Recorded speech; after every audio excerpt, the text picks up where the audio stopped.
रहे ना रहे हम रहेंगे ये निशान। इससे मुझे बहुत गुस्सा आ रहा था कि हमें कल विशाल अग्रवाल पे अटैक किया। तो मैंने शुरुआत की, रोकने की कोशिश कर रहा था, गाडी के नीचे आने की नीचे कोशिश कर रहे रहा थे था। दादा। हाँ। हे फक्त महाराष्ट्रापर्यंत सीमित नाही। आपको पैसा कमाने का साधन ये नहीं है कि धर्म के आधार पर जब देश चलेगा उसका पाकिस्तान।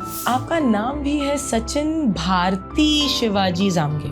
सो ये मतलब कि क्या नाम है ऐसा? मुझे मालूम है कि कर्म कभी माइनस नहीं करते। तो हम जात धर्म पंथ भारतीय ये होली करते, पैसा कुछ मायने नहीं रखता। मेरा मुल्क मेरा देश मेरा ये वतन, शांति का उन्नति का प्यार का चमन। इसके वास्ते निसार हो मेरा मन मेरा तन, ए वतन ए वतन ए वतन, जाने मन जाने मन जाने मन। क्या बात। कसे आहात तुम्ही दादा? First class. तू कशी आहेस? मी एकदम मस्त. तुम्ही येणार आहात आणि आपण वंदे मातरम संघटनाबद्दल बोलणार आहोत, त्यामुळे माझ्या डोक्यात हा गाणं एकदम जोराजोरात वाजत होता. देशभक्तीवरचं गाणं आहे. तर दादा, बिफोर वी स्टार्ट, ॲक्च्युली हा जो आपला शो आहे किंवा अनस्क्रिप्टेड कहानी आहे, हे फक्त महाराष्ट्रापर्यंत सीमित नहीं है. मैं चाहती हूँ कि आप जो कर रहे हैं पूना में, महाराष्ट्र में, ये पूरे के पूरे देश में फैले. तो इस वजह से मैंने सोचा कि हम ये हिंदी में करते हैं, तो चलेगा, कुछ चलेगा. ग्रेट. सो और वैसे भी वंदे मातरम संगठन है तो हिंदी में होनी ही चाहिए.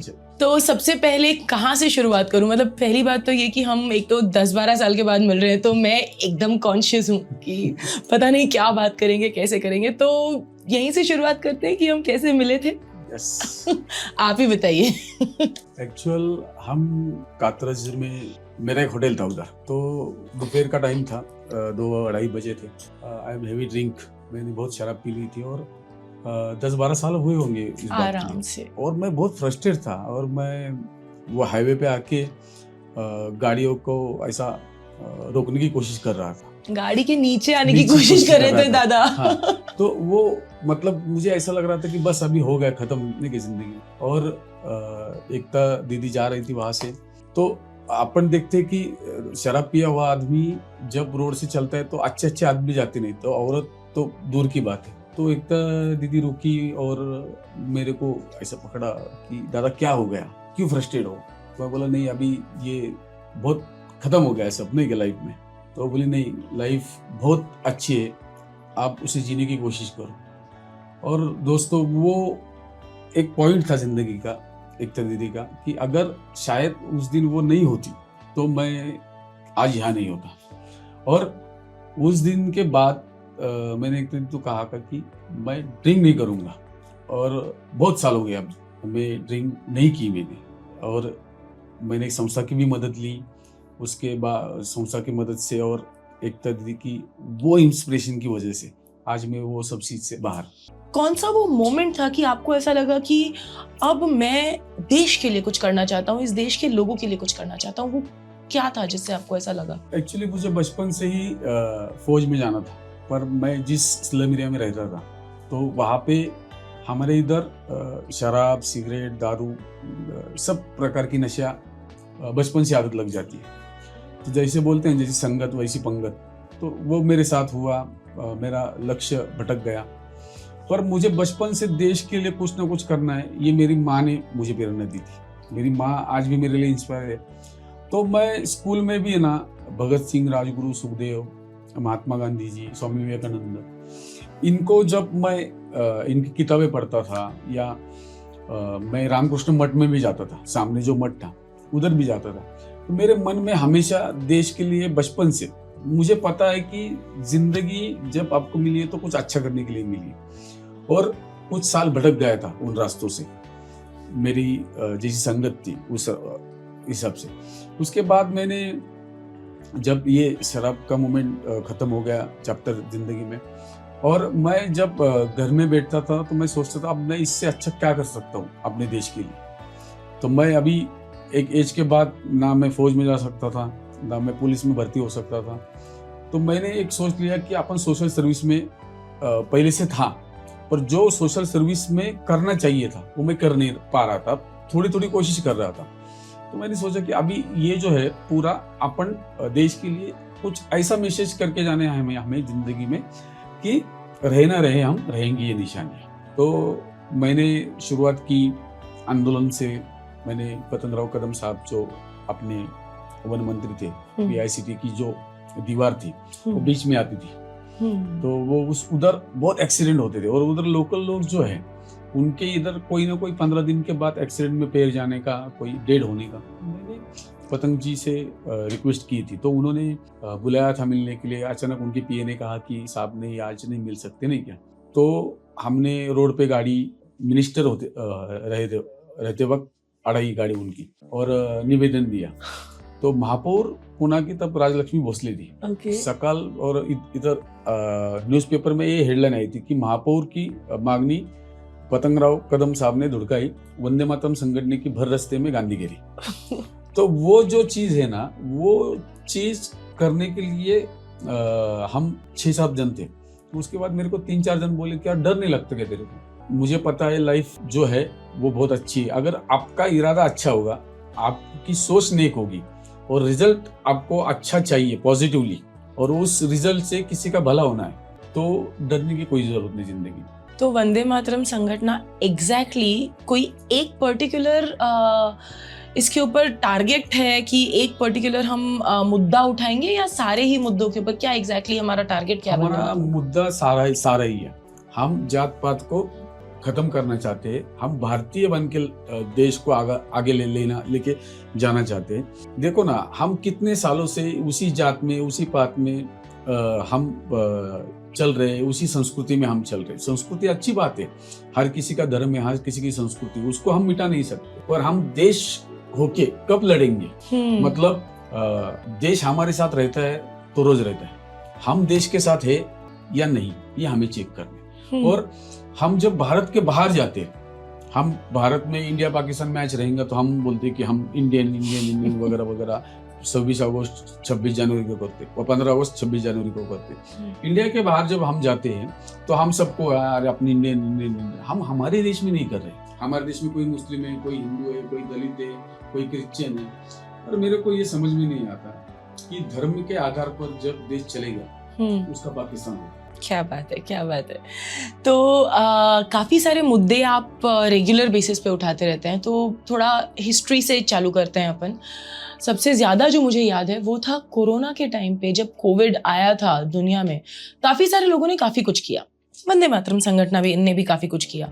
सबसे ज़्यादा जो पॉपुलर हो रहा था वो था, बहुत सारे लोगों ने खाना बांटा, स्पेशली ये जो गुरुद्वारों ने लंगर चालू किए थे, बहुत पॉपुलर हुआ था। वंदे मातरम संगठन ने भी कुछ ऐसा किया था जिसकी वजह से शायद कुछ अड़चन आई थी, वो क्या था? एक्चुअल क्या हुआ, 18 मार्च 2020 को, एक्चुअली 9 मार्च को पहले बार रिमाइंडर ऐसा हुआ, 9 मार्च को होली थी। तो हम जात धर्म पंथ भारतीय ये होली करते, हम सब ये मिलके होली जलाते हैं कि ये जात निकल जाए और अच्छी ऊर्जा देश में आ जाए। तो उस वक्त मेरे एक दोस्त थे संजय साधभाई करके, अमेरिका में थे वो, उनका मुझे फोन आया था 9 मार्च को। बोले सचिन, पुणे में और भारत में क्या स्थिति है कोरोना की? तो नाम भी सुनने को नहीं आया था। तो मैं बोला कुछ नहीं सर, ठीक है। तो वो बोले कि सचिन, चीन में और अमेरिका में उसने भौकाल मचाया, तो ये अगर भारत में आ गया तो ये बहुत डेंजरस होगा अपनी जो लोग है पॉपुलेशन की वजह से। तो वो स्ट्राइक हुआ 18 मार्च को। फिर हमने एक मीटिंग ली संगठन में कि हम कुछ तो करेंगे। तो हमने 18 मार्च को ऐसा डिसीजन लिया कि हम खाना बांटेंगे, और जो हॉस्टलाइट लड़के लड़कियां जो पुणे में आई है, महाराष्ट्र के बाहर से हो, ग्रामीण भाग से हो महाराष्ट्र के, जिनको जरूरत है रोड पे सोने वाले वगैरह इन लोगों को, तो हमने 19 मार्च को वो स्टार्ट किया। 19 मार्च को हमको इतना बड़ा रिस्पांस मिला कि हमको पता चला कि अभी हमको ये सेंटर खड़े करने चाहिए। हमने 21 सेंटर खड़े किए, एसपी कॉलेज, भारतीय विद्यापीठ, जहाँ पे ये हॉस्टलाइट लड़के रहती है, मंदिर हमने टारगेट किया कि जहाँ पे गरीब सोते, जो रोड पे भीख मांगते वो सोते, तो उनको खाना मिलना चाहिए। कोरोना से अपन किसी को बचा सकते या नहीं सकते वो बात डॉक्टर की है, अपन भूख से बचा सकते हैं। भूख से कोई मरना नहीं चाहिए। राइट। तो हमने वो स्टार्ट किया, इतना स्टार्ट किया कि हमको पता नहीं था कि पुणे से कोकण से कश्मीर तक काम किया जाएगा। एक मीनू सूजी करके थी हिमालय की, मेघालय की, तो वो यहाँ पे फंसी थी। वो 21 मार्च को पुणे में आई जॉब के लिए और लॉकडाउन लग गया। तो एक महीना उसका जो वो लोग ज्यादातर पाव, ब्रेड, अंडी वगैरह खाते, तो उसको वो पूरा एक महीने का दिया। उसके बाद जब प्लेन स्टार्ट हुए तो प्लेन का टिकट निकाल के दिया। तो वो आर्टिकल मुझे लगता है डीएनए ने भी छापा था और बहुत न्यूज़पेपर ने छापा कि मेघालय की मीनू अपने गांव वापस जा रही है। और एयरपोर्ट के वहां पे भी उसे जब छोड़ रहा था तो वहां का वो किस्सा था। और कोरोना काम में करते वक्त इतने अनुभव आए कि पैसा कुछ मायने नहीं रखता।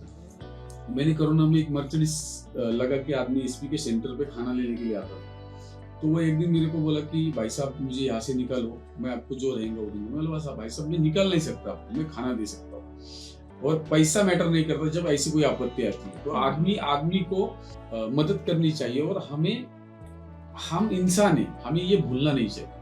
और वो कोरोना की स्टार्ट हो गई। फिर हमने 9 महीने सलग काम किया। जब पुणे में काम कर रहे थे तो बहुत एक्सपीरियंस आए कि जो पागल जैसे लोग रोड पे सोते थे उनको पता नहीं चलता था कि ये खाना है, ये क्या करने आया। तो 1-2 बार ऐसा वाकया भी हुआ कि किसी ने खाना फेंका मुंह पे, किसी ने थूका मुंह पे, पर बुरा नहीं लगा, सच में बुरा नहीं लगा। क्यों नहीं लगा मालूम है क्या? उन लोगों को पता ही नहीं है कि उनकी दिमाग की हालत ठीक नहीं। और ऐसा कोरोना हो गया कि लोगों को पानी भी पूछ नहीं रहे थे। और हमने ये तय कर लिया था कि अगर इसमें मौत आएगी तो हम शहीद कहलाएंगे। तो एक बार कुछ बीच में अड़चन भी आई थी। अड़चन बहुत आई, एक बड़ी वाली थी। हाँ। तो उसमें ऐसा हो गया कि 2-3 पॉलिटिशियन वाले मुझे बोल रहे थे कि आप हमारे साथ काम करो।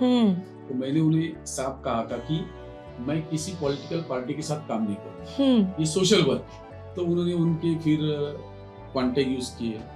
खुद डीसीपी उस जोन की एसपी कॉलेज के गेट पे 20 जन का पुलिस का क्राउड लेके अरेस्ट करने आई। आपको? हाँ, बोले कि आपने 188 का उल्लंघन किया है, आपने कोरोना काल में लोग जमा करके रखे इधर। बोला खाना ले लोगों, उनको जमा कैसे करके रखूंगा मैं?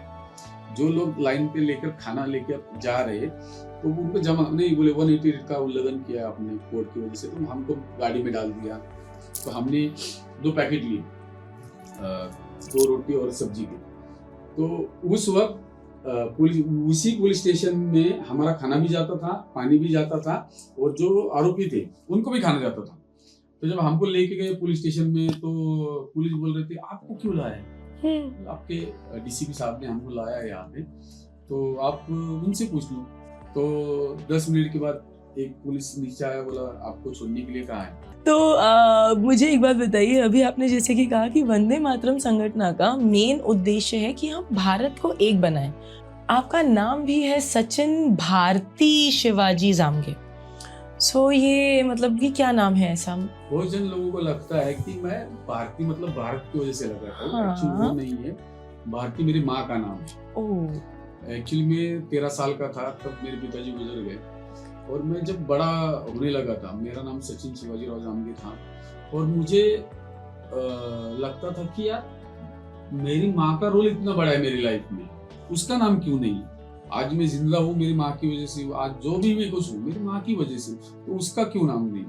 तो मैंने 10-12 साल पहले जैसे शराब छूटी, मैंने सचिन भारती शिवाजी जामगे नाम लगाया। और मैं आपको बोलता हूँ वो नाम लगाने के बाद से मैं आज जो भी कुछ हूँ, ना मुझे किसी गॉडफादर के नाम की जरूरत पड़ी, ना किसी नाम की जरूरत पड़ी। आपके माँ का नाम अगर आपके नाम से पहले रहेंगे ना, नाम के साथ, तो मैं बोलता हूँ ना, दुनिया में कौन सी भी ताकत आपका कुछ बुरा नहीं कर सकती। तो एक काम करते हैं, एक आप हमारे देश के युवा आपको फॉलो करते ही हैं और आप ऐसी सब बातें कर रहे हैं, तो हम श्योर आप एक प्रेरणा के स्रोत बने उनके लिए। तो एक इंसान की जिंदगी में पेरेंट्स क्या रोल प्ले करते हैं, ये आप हमारे मैसेज दे दीजिए आज। मैं परिस्थितियों से लड़ने के लिए मेरी माँ ने मुझे तैयार किया। जब मैं 13 साल का था, मेरे पिताजी गुजर गए, तो मेरी माँ ने एक मेस हमारा जो है पूना में वो चालू था। मेरी माँ मुझे एक ही बात कही थी, देख तू अच्छा करेगा तो अच्छा होगा, बुरा करेगा तो बुरा होगा। दुनिया में जब मैं गलत संगत पे लगा था, बुरी संगत पे लगा था, पूरी दुनिया उसको बोल रही थी कि ये कभी सुधरेगा नहीं, और मेरी माँ सबको बोलती थी ये एक न एक दिन सुधरेगा। और माँ का आशीर्वाद या माँ की प्रेरणा या माँ की प्रार्थना देश में सबसे बड़ी होती है और भगवान जल्दी सुन लेते हैं। तो मेरी माँ ने जो मुझे सिखाया, हमारे यहाँ खाने का ही सब होटल है, तो मेरी माँ ने मुझे सिखाया था कि बेटा भूख से कोई नहीं मरना चाहिए जिंदगी में। आज भी हमारे होटल में 4-5 लोग ऐसे ही मुफ्त खा के जाते हैं। मेरी माँ कभी किसी को टोकती नहीं। और कोरोना काल में जब आचार्य नहीं आता था, मैं खुद 250-250 किलो का राइस बनाता था। माँ को फोन करता था, माँ बोलती इतना मिर्च डालो, इतना नमक डालो, नहीं क्या। तो मेरी माँ ने मेरी जिंदगी में बहुत बड़ा रोल अदा किया है। उसने बाप का भी रोल अदा किया है, भाई का भी किया है, दोस्त का भी किया है। और उसने हमेशा मुझे प्रेरणा दी है कि हमें अच्छा किया तो अच्छा रहेगा, हम किसी का बुरा सोचेंगे तो बुरा होगा। तो माँ बाप की सेवा करना या माँ बाप की सुनना, मैं थोड़ा लेट हो गया, पर इसे बोलते हैं देर आए दुरुस्त आए, तो वैसा है। पर अगर आप माँ बाप की सेवा करोगे, माँ बाप की सुनोगे, तो जिंदगी में कोई चीज कमी नहीं पड़ेगी, ये मेरा मानना है। तो दादा, जैसे आपने अभी बोला कि आपको करते रहना चाहिए और कर्तव्य की बात करें, कर्तव्य के साथ कर्मा में आपका कितना भरोसा है? कर्मा के बारे में बहुत कर्मा में जो ठक्कर साहब की जो किताब है कर्माचे सिद्धांत, तो मैं उसको बहुत मानता हूँ कि मुझे मालूम है कि कर्म कभी माइनस नहीं करते, वो प्लस करते हैं। लोगों को लगता है कि मैं एक पाप करूंगा और 10 पुण्य करूंगा तो वो मैच हो जाएगा, तो मैच नहीं होता, वो प्लस करता जाता है, उसमें माइनस है ही नहीं। मैं एक उदाहरण देता हूँ आपको कि दशरथ राजा, जो हम राम भगवान को मानते हैं, उनके पिताजी जब दशरथ राजा जंगल में जा रहे थे, श्रावण बाण उनके माँ बाप को लेके वो यात्रा कर रहे थे, और पानी लेने वो तालाब के पास गए और उन्हें लगा जंगली प्राणी आया, तो उन्होंने बाण मारा और श्रावण बाण मर गए, उसमें गुजर गए। तो उनको जब पता चला तो उन्होंने उनके माँ बाप को जाके कहा कि मैंने गलती से मारा है, मुझे पता नहीं था, मुझे लगा जंगली प्राणी है। तो उनके माँ बाप ने उनको ये कहा था कि आप पुत्र विरह से मरोगे। जब राम जी को भगवान है तो उनको शपथ लेनी थी राज्य की, राजा बनने की, तो कैकेयी माँ ने उन्हें वनवास भेज दिया और दशरथ राजा पुत्र विरह में मर गए। तो कर्म भगवान को नहीं चुके तो हमें भी नहीं चुकेंगे। तो कर्म जो मैं करूंगा वो रिटर्न आएंगे, और उसमें मुझे तो बहुत विश्वास है कि 101% नहीं तो 1000% वो आएगा अपने पास। तो बहुत सारे लोग जो ये सोचते हैं कि अगर कर्मा मैंने अच्छे काम कर दिए, मैंने आज 4 लोगों को खाना दे दिया या मैंने आज 4 लोगों का अच्छा कर दिया, उसके बदले में मैं शाम को एक कुत्ते को पत्थर मार दूंगा तो चल जाएगा। चलता है ना? नहीं चलता है। कर्म में वैसे चलता ही नहीं। कर्म ऐसा है कि आप जो बोओगे वही पाओगे। मतलब आम का अगर बीज बोओगे तो कांटे नहीं आएंगे, राइट, और कांटों का बीज बोओगे तो आम नहीं आएंगे। ओके, कर्म भी वही है, आप जो अपने खेती में बोओगे वही पाओगे, वही मिलेगा। तो हम कर्मा की बात कर ही रहे हैं, तो अभी फिलहाल रिसेंटली पूना में एक किस्सा हुआ था। उससे पहले कर्मा की बात में एक टॉपिक मेरे को याद आया, हम बात कर रहे थे कोविड टाइम की, तो तब काफ़ी कुछ एक चीज़ बहुत प्रचलित हुई थी। लोग अच्छा काम कर रहे थे, खाना खिला रहे थे, उसी के साथ लोग ऑर्गन्स निकाल रहे थे। जो ये सुन के बोलते वक्त मेरे को गूज़बम्स आ रहे, पर जो लोग कोरोना में जिनकी जान जा रहे थे, उनकी बॉडी के ऑर्गन्स निकाल के बेचे जा रहे थे दादा। काफ़ी कुछ एक मेडिकल फ्रंट पे काफ़ी कुछ हुआ था जिसको दबाया गया, कहीं कहीं उठा, कहीं कहीं दबाया गया। तो ये आई एम सॉरी, मेरे को बोलते वक्त तो ऐसा इमोशनल फील हो रहा है, पर लोगों को बॉडीज नहीं दी जाती थी। इसके टाइम पे भी कुछ आपके नजरों में कुछ आया था किसी डॉक्टर का कुछ? ससुन हॉस्पिटल जो है, तो वहाँ पे ऐसी बातें सुनने को आई थी कि अभी जो रिसेंटली जेल में है सैंपल बदलने की, इसमें अजय तावरे डॉक्टर करते, तो रिसेंटली सुनने में बातें आई थी कि उसके ऑर्गन, लोगों के ऑर्गन बदले जा रहे हैं कोरोना काल में। मतलब सिचुएशन क्या है कि यार एक्चुअली जिंदगी में कभी ऐसा करना ही नहीं चाहिए, पर सिचुएशन तो देखो ना यार, लोग मर रहे कोरोना से। कोई बॉडीज ऐसी भी थी कि लड़का लड़की जो खुद उनकी माँ या उनके पिताजी थे वो लेने के लिए मना कर रहे थे। उनको डर था कि अगर वो बॉडीज हमने ली और हमको कोरोना हो गया और हम गुजर गए क्या। तो 4-5 दिन हमने नवी पेठ स्मशान भूमि है वहाँ हमने लिया और वो बॉडीज हमारे संगठन के जो साथी है तो हम वो जलाते थे बॉडीज। और जब लोगों को महानगर पालिका से फोन जाता था कि आपके पिताजी कोरोना से डेड हो गए तो बोलते वापस फोन मत करो। ये भी था मेडिकल में उस वक्त रेमडेसिविर का जो ये हुआ, रेमडेसिविर का इतना गैर वापर हुआ उस वक्त। जो रेमडेसिविर 1100 रुपए का था वो 40,000, 50,000, 1 लाख तक गया। हाँ, बेसिक विटामिन सी की गोलियां 100 रुपए को बिक रही थी। तो मेरे को ये समझ में नहीं आ रहा था कि यार आपको पैसा कमाने का साधन ये नहीं है, मतलब जिंदगी में। और मैं आपको बोलूं ना, मैंने आपको जैसे कर्मा से कहा हाँ, कि पैसे ऊपर नहीं जाएंगे।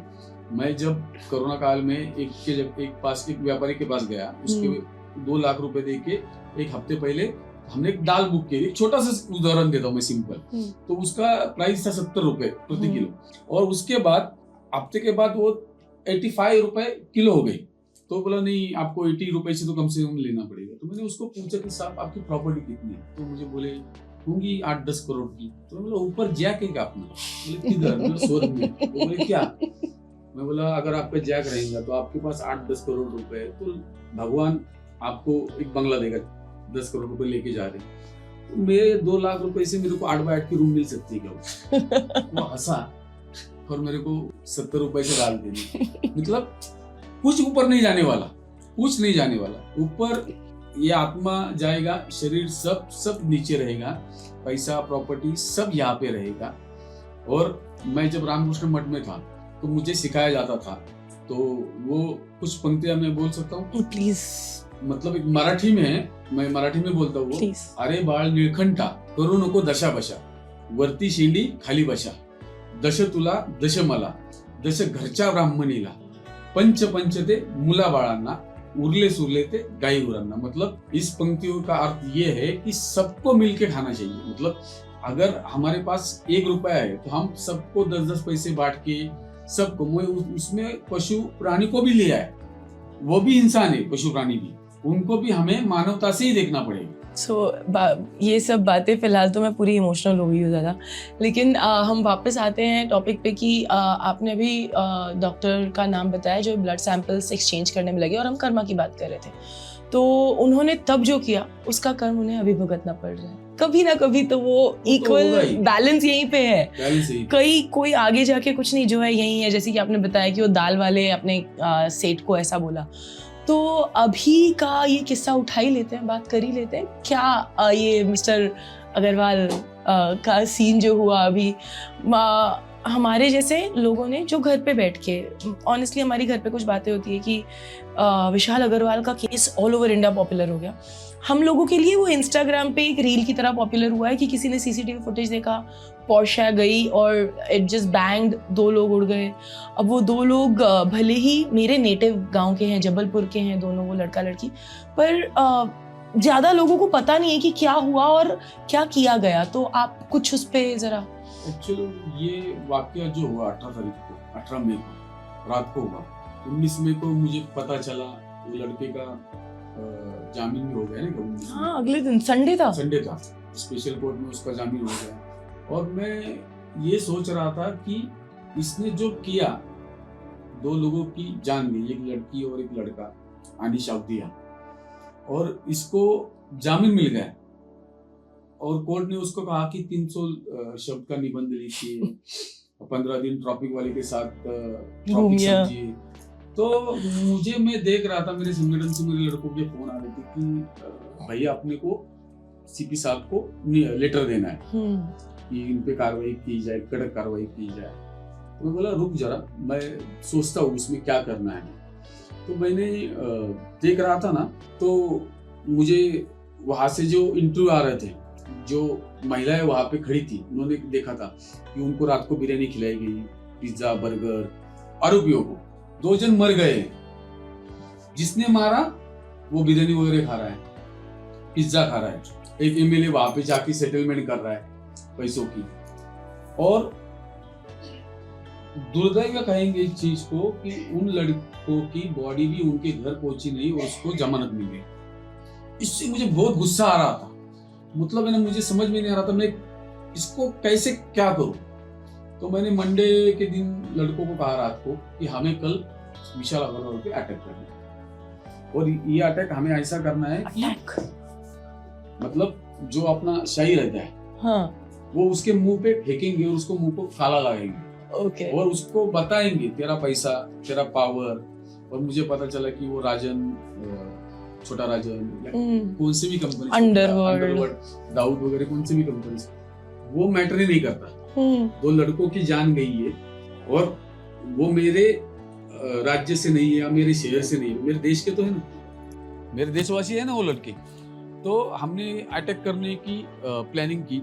हमने कोर्ट के अंदर ही करने वाले थे, पर कोर्ट का अपमान ना हो, हम न्यायालय को मानने वाले लोग हैं, इसलिए कोर्ट के बाहर हमने जब उसकी गाड़ी आई तो उसको जो गाड़ी से ला रहे थे तो हमने उस पर शाही फेंकी, उसकी इधर इधर उधर शाही गिरी।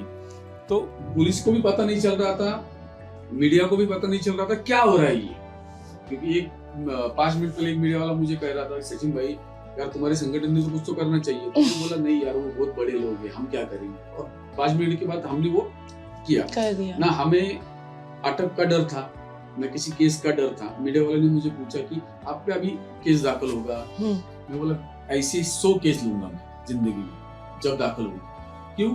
कि उसको, उसकी पावर, उसका पैसा, उसके कॉन्टैक्ट, वो अगर उसको बचा रहे ना, तो हम as a common man, as a देशभक्त, मतलब देश से प्यार करने वाले लोग, हम उसको ये सबक सिखाएंगे कि हम रास्ते पे भी कुछ भी कर सकते, तो या पुलिस प्रोटेक्शन में रहे या खुद की प्रोटेक्शन में रहे। और वो करने के बाद ये पूरी चीज वापस रिमाइंड होके पूरे देश में चली गई और देश से आवाज निकला। तो अभी तक उनके घर वालों को वो लड़के का जामीन कैंसिल करके उसको रिमांड होम में रखा, और जो उसके दादाजी, पिताजी, माँ अभी सभी जेल में। तो देखो, पैसा काम पे नहीं आएगा, कर्मा ये काम पे आएगा। उसने इसके पहले जो गलत काम किए वो भी ओपन हो गए, वो भी 6-7 केस उसमें हो गए। तो हमारी मांगनी यही है पहले दिन से कि अजय तावरे हो, विशाल अग्रवाल हो, उसके जिन्होंने इन लोगों ने उसमें मदद की है, उनको मौका अंतर्गत कार्रवाई होनी चाहिए। उनको अगर जल्दी से रिलीज कर दिया ना, तो पूरे देश में मैसेज अलग जाएगा, गलत मैसेज जाएगा कि लोग बोलेंगे यार पैसे से अपन कुछ भी कर सकते हैं। तो ये पैसे वाले लड़के लड़कियां जो है, जिनके घर में बहुत पैसा है और उनको लगता है कि रोड पे अपन कैसे ड्राइविंग कर सकते हैं या अपन किसी को भी उड़ा सकते हैं और छूट सकते हैं, तो उनको भी मैसेज देता हूँ कि ऐसा नहीं है, दुनिया में ऐसे भी लोग हैं जो इसके लिए आवाज उठाए। सो ये मतलब एक बहुत ज्यादा जरूरी मैसेज था आपका। दादा वैसे टाइम क्या हुआ है अभी? 3 को 5 मिनट। तो आप एक ही घड़ी में देखते हो या दोनों घड़ी में टाइम? दो घड़ियां क्यों पहनते हो? मुझे बहुत लोग ये पूछते हैं कि आप एस्ट्रोलॉजी क्या है आपको, इसलिए कि ये क्या। मैं एस्ट्रोलॉजी में कभी गया नहीं, मैंने कभी एस्ट्रोलॉजी से पूछा। एस्ट्रोलॉजी वाले मुझे पूछते हैं, जो देखते हैं ना, वो मुझे पूछते हैं कि आप 2 घड़ी क्यों पहनते? तो मैं कहता हूँ सही लोगों से सीधी घड़ी रहती है मेरी, और टेढ़े लोगों से टेढ़ी घड़ी रहती है। ओके, चलो, मतलब मेरे लिए आपने सही वाली देखी। ओके, तो मैं जो लोग टेढ़े होते हैं उनके लिए टेढ़ा रहता हूँ, और जो लोग सही रहते हैं मैं उनके लिए सही रहता हूँ। ये मेरी खुद की एस्ट्रोलॉजी, और मुझे किसी ने नहीं कहा कि आप 2 घड़ी पहनो, ये करो, वो करो। मुझे अच्छा लगता है, मैं 2 घड़ी पहनता हूँ। और मैं जब जिस दिन 2 घड़ी नहीं पहनूंगा तो मुझे लगता है यार मैंने कुछ तो मिस किया है, और अपना कुछ तो खुद का होना चाहिए। तो शायद ये मुझे लगता है मेरा खुद का है, तो मुझे अच्छा लगता है, और लोगों को जो लगे वो लोगों को लगे। ओके, तो मैसेज की बात कर ही रहे हैं, तो एक काम करते हैं, एक फाइनल मैसेज आपकी तरफ से देश के सिर्फ युवा पीढ़ी के लिए नहीं पर सभी के लिए, अबाउट एडिक्शन सबसे पहले कि कैसे बाहर निकला जाए, अबाउट अच्छे कर्म करने से सिर्फ फल के लिए अच्छे कर्म करने चाहिए या अपने को भी अच्छा लगता है इस बारे में, और फैमिली, इन सभी चीज़ों के लिए मिला के कोई एक मैसेज, आप आज एक पॉजिटिव सा मैसेज हमारे सभी लोगों को। मुझे लगता है जो आदमी फल के लिए काम करता है तो उसका फल कभी सफल नहीं होता। हमें काम करके सोचना नहीं कि फल मिले या ना मिले, हमें अच्छे काम इसलिए करना चाहिए कि हमें खुशी मिले अंदर से, हमें लगे कि हम इस सोसाइटी में रहते, इस समाज में रहते, जो समाज ने हम रहते, हम उस समाज का कुछ तो देना लगता। तो काम करते पूरे मन से, पूरे तन से काम करना चाहिए, धन से काम करना चाहिए। और वो काम करते वक्त ये नहीं सोचना चाहिए अगर मैंने ये किया तो भगवान ने मुझे ये देना चाहिए, मैंने वो किया तो मुझे ये मिलना चाहिए। वो सोचोगे तो कुछ नहीं मिलेगा। और मैं जब सब युवा, मैं भी खुद युवा हूँ, मैं सब युवा को ये कहता हूँ कि लोग हमें जाति बात में बांटते, हमें जाति बाती से उठकर हमें जो हमारे राष्ट्र पुरुष है, महात्मा गांधी है, डॉक्टर बाबा साहेब अम्बेडकर है, स्वामी विवेकानंद है, सावरकर जी है, जो भी है, जिन्होंने जो अच्छा किया है उनमें से वो अच्छा हमें लेना है और समाज में आगे बढ़ना है। तो हमें देश बन के लड़ना है, एक देश बन के। हमें धर्म से आधार पर राजनीति नहीं चलेगी, धर्म के आधार पर हमारा बंटवारा नहीं चलेगा। स्वामी विवेकानंद का एक बहुत अच्छा वाक्य है, मैं उसी को महात्मा कहता हूँ जिसका हृदय गरीबी के लिए रोता है, गरीबों के लिए रोता है। अगर अपना हृदय, मेरे पास आज 10 रुपए है, मेरे सामने कोई रो रहा है तो मैं उसे पैसे देने के बजाय एक वड़ा पाव ला के दूं, तो मेरा हृदय गरीबों के लिए रोना चाहिए, ना कि और उसके आगे स्वामी जी ने कहा है कि जिसका हृदय गरीबों के लिए रोता है वो महात्मा है, अन्यथा वो धूर्त आत्मा है। अगर आपका हृदय गरीबों के लिए नहीं रो है तो वो धूर्त आत्मा है। पर मुझे मेरे देश के लिए, देश पहले, बाद में मेरा धर्म आता है। मेरे देश पे पहला हल्ला होगा तो मेरी जात में छोड़ूंगा, मैं देश के लिए लड़ूंगा। मेरा जात पात का राजकारण मुझे लगता है भी खत्म होना चाहिए और हमें आगे बढ़ने के लिए, महासत्ता बनने के लिए युवाओं को आगे आना चाहिए। और मैं बोलता हूँ ना, आपको उद्दिष्ट अच्छा रहेगा ना, कौन सी भी चीज में रहने दो, जहाँ गलत हो रहा है ना आप आ जाओ। अभी सोशल मीडिया बहुत पॉपुलर हो गया है, तो उस पे डालो, वक्त लगेगा पर बढ़ते रहो, कदम इतने चलाओ ना जिंदगी में कि चप्पल घिस जाए, पर दिमाग की नसें ना इतनी तेज हो जाए चप्पल घिसते घिसते कि हमें लगे यार हमें ये करना है ना तो करना है। दादा खूप बरं वाटलं तुम्हाला भेटून, म्हणजे आय नो हमने पूरा शो हिंदी में किया आहे, पर तुमच्याशी बोलताना म्हणजे एकतर एवढ्या वर्षानंतर आपण भेटलोय तर, आणि एवढं सगळं तुम्ही सांगितलं आज तुम्हाला भेटून मला असं वाटतंय ना की खरंच मला असं वाटतं की ये मेरा कर्मा था जो मैं कुछ कर पाई, ताकि आप इतना सब कुछ दे पा रहे हैं आज सोसाइटी को, इतना मैसेज दे पा रहे हैं। शायद मेरा बहुत अच्छा कर्म था कि मैं आपसे मिल पाई कभी जिंदगी में। So thank you God. मुझे थैंक यू कहना चाहिए आपको। और मैं आपको बोल दूँ ना कि 10-12 साल पहले जो वाकया हुआ, मैं उससे तो बाहर निकला और आज एक संस्था के माध्यम से मैं उस संस्था में काम भी कर रहा हूँ, युवाओं के लिए नशे की जो आदत है, ओ नशा मुक्ति में उसमें काम कर रहा हूँ। मेरे जो करीबी दोस्त थे उनको मालूम है मैं क्या काम करता हूँ। एक्चुअल जो संस्था में काम करता हूँ, हमें एनोनिमिटी, हमें कहा गया है कि नाम नहीं बोलने का, जिसको जरूरत पड़ेगी वो आपको फोन करेगा और आपके पास आएगा, तो आप उसको लेके जाने का, और उसमें मुफ्त है सब, उसमें कोई चार्ज नहीं, कुछ नहीं। और आज जो युवा है ना, चरस, ड्रग्स, गांजा इजीली मिलता है। तो हमने जब 7-8 साल पहले पुणे में हमने अलग अलग कॉलेज में जो ड्रग्स के इंस्पेक्टर थे सुनील दुर्गे, तो उनके साथ कॉलेजेस में जाके हम जन जागृति करते थे कि ड्रग्स से क्या होता है, क्या इफेक्ट होता है, क्या नहीं। तो हम काम कर रहे, हमने 4-5 रेड भी किए हमारे लड़कों ने, और उसमें आई विटनेस है, उस केस में आई विटनेस है मतलब। तो हमारे संगठन के लड़के उससे डरते नहीं। हमारे संगठन के लड़के किसी को मौका लगाए, किसी को, वो आरोपियों को, तो छूटने के बाद वो तकलीफ देंगे या नहीं देंगे वो बात अलग की, पर हमारे लड़के लड़ रहे हैं आज। और लड़ना जिंदगी है। हम 100% खत्म कर सकते हैं क्या? नहीं कर सकते। हम रिजल्ट दे सकते हैं, हम 1% दे सकते हैं, 2% दे सकते हैं, कुछ तो दे सकते हैं। तो हमें रिजल्ट देना चाहिए। और जिंदगी जिस दिन खत्म होने वाली है उस दिन कोई आपको बचाएगा नहीं। तो मुझे जिंदगी में हम जिए, मैं पैदा हुए, शादी की, 2 बच्चे किए और घर गए, मतलब उनकी शादी कर दी और मर गए, ऐसी लाइफ नहीं चाहिए। लाइफ में कुछ तो एक्साइटमेंट होना चाहिए। लाइफ में एक्साइटमेंट मतलब, उसका मतलब ये है कि हमें अपने देश के लिए कुछ करना चाहिए। हम अपने देश के लिए कुछ करेंगे, थोड़ा सा करेंगे, तो ऐसा थोड़ा थोड़ा मिला के समुद्र हो जाएगा। और जिस दिन ये समुद्र हो जाएगा ना, उस दिन हम महासत्ता हो जाएंगे। एग्जैक्टली तो आपकी संस्था का नाम हम नीचे कैप्शन में मेंशन कर देंगे, ताकि अगर लोगों को कांटेक्ट करना हो तो वो कैप्शन के थ्रू आपको कांटेक्ट कर सकते हैं। वंदे मातरम संगठन का भी मेंशन करेंगे, ताकि अगर आपको कोई भी सोशल वर्क करना है, किसी को हेल्प करना है बिना किसी पॉलिटिकल पार्टी के हेल्प के, तो हमारे पास एक ऐसी पार्टी है जो पॉलिटिक्स में बिलीव नहीं करते हैं, जो सिर्फ एक्चुअली सोशल सर्विस का मतलब समाज सेवा ही करते हैं। उनको राजनेता नहीं बनना है, उनको समाज नेता बनना है।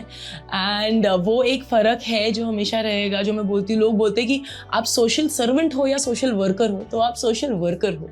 एक्चुअल में हम नेता नहीं है, समाज नेता है, राजनीति तो है, समाज नेता तो नहीं है, हम कार्यकर्ता है। हमारे संगठन में एक बहुत अच्छी बात है कि हम सब पोजीशन छोड़ के काम करते हैं। जब हमें लगता है कि हमें रोड पे काम करना चाहिए तो हम झाड़ू भी मारते हैं। हम खाना बांटने के वक्त रोड पे जाके को खाना भी बांटते हैं। हम खुद भी गरीब हैं, नहीं तो वो नेता वगैरह वो हमारे इधर नहीं चलता। और दूसरी बात जो आपने कही कि आप सोशल वर्कर है या ये, मुझे लगता है कि जिस वक्त जिस चीज की जरूरत है वो बनना चाहिए आपको। मतलब भैरव को सुनाने के लिए भगत सिंह कहते धमाके की जरूरत है, तो अग्रवाल के लिए हमने धमाका किया। जब कोरोना काल में लोगों को भूख से बचाना था, तब हमने रोड पे आकर भूख से बचाया। तो मैंने टाइटल लिखा था संगठन का, गुणवत्ता, व्यापकता आणि गरज पडलीच तर आक्रमकता सुद्धा। तो हमारे संगठन का वही है कि हम गुणवत्ता भी है, व्यापकता भी है और जरूरत पड़ने पे आक्रमक भी। साम दाम दंड भेद। वैसे तो हम काफी सारी गेम्स खेलते हैं, पर आपके साथ जो बातें हुई वही इतनी काफी थी कि मुझे काफी मजा आ गया। Thank you so much. I hope आपको भी मजा आया। शायद गेम्स खेलने ही नहीं आती मुझे, इसलिए गेम की जरूरत नहीं। मैंने आपको पहले ही कहा था कि जो चीज पूछोगे आप मुझे, मैं सही उसका जो रहेगा वो जवाब दे दूंगा, नहीं क्या। और आपने मुझे यहाँ पे बुलाया, आपके इस शो में, तो बहुत बड़ा शो है आपका। मैं इंस्टाग्राम पे देखता हूँ। मेरा भाग्य है कि 12 साल पहले वो वाकया नहीं होता तो शायद मैं यहाँ नहीं होता। और आप मेरी छोटी बहन हो, आपने अगर उस वक्त मुझे मोटिवेशन नहीं किया होता तो शायद मेरा ट्रैक चेंज नहीं होता। और मेरा ट्रैक चेंज हो गया, आज मैं आपके साथ खड़ा हूँ। देवदासी भगिनी है बुधौरापेट में, हम उसके लिए भी काम करते हैं। हम रक्षाबंधन उनके साथ मनाते हैं, भाऊबीज उनके साथ मनाते हैं। तो हम जो करते हैं वो ओपनली करते हैं, तो उससे डर नहीं है। और जिसको डर नहीं है उसको भगवान है, उसकी माँ है। और जिसके पास माँ है उसके पास गाड़ी हो ना हो, बंगला हो ना हो, उसके पास दुआएं बहुत होती है। धन्यवाद। Thank you.